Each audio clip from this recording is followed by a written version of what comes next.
This is Aleppo 24/7. Shelling and airstrikes raining down mostly on rebel-held areas. Near the front line, Palestinian pro-regime fighters show us what they claim was a former Jabhat al-Nusra field hospital they found when they advanced into this area. Every injured rebel would be taken here, he says. You see the medicine and blankets. This is one of their instruments they used. Syrian pro-government forces have brought heavy weapons to the front line as they continue to push the opposition back. They showed us these homemade mortars and accused rebels of lacing them with chemicals the army says it discovered in this room close by. This alleged weapons facility is inside what used to be an elementary school in this former rebel-held district, and the Syrian army says it found this place when it was sweeping the area as rebels were retreating. The battles show no sign of letting up as Syrian forces continue to pound rebel-held districts, killing hundreds in the past days and leaving thousands of civilians trapped and at risk. In an interview with CNN, a Syrian general says government forces will not stop unless opposition fighters withdraw. If he insisted to go on fighting and bombing our people in Aleppo and the civilians or the army, we have to continue our mission to get the city back to its people.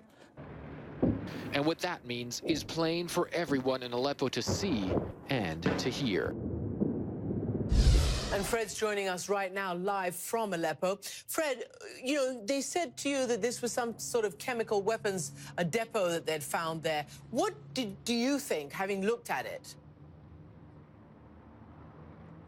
Well, I mean, it certainly appears as though those chemicals were certainly used in conjunction with some sort of bombs that they were trying to make there in those places. There was another warehouse that we went to, which was right next door, which seemed to have some form of detonators. And then there was also a facility that appeared to have been used to make those homemade mortars that you saw in that report there. But these are, of course, not chemical weapons. These would be chemicals that might be used to lace some of these weapons that they made.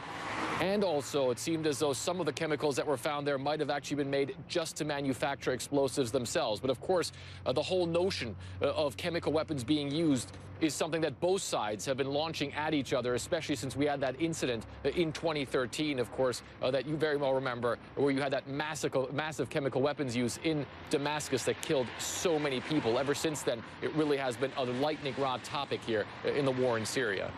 Indeed. And what is the very latest about how much territory the Syrian forces have retaken in the besieged rebel-held area?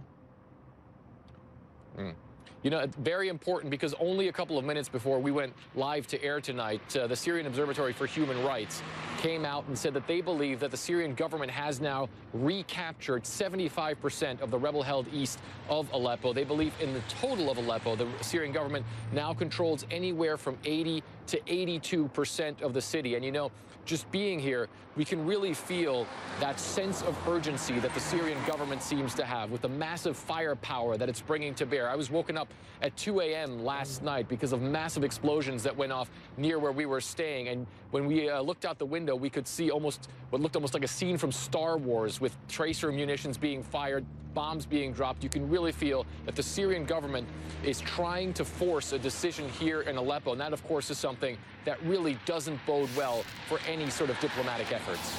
Well, I was just going to ask you, I mean, you know, there seems to be no way the Russians and the Syrians are going to let up now, as we saw in the Security Council, not for humanitarian aid or anything, right?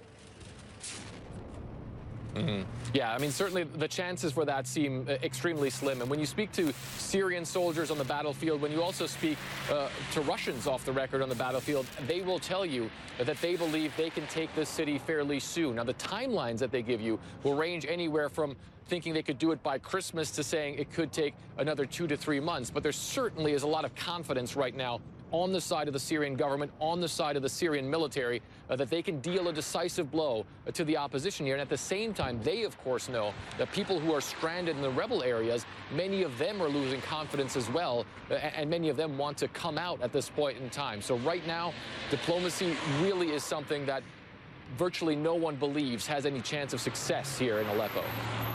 Fred Pleitgen, thank you so much for that update from Aleppo.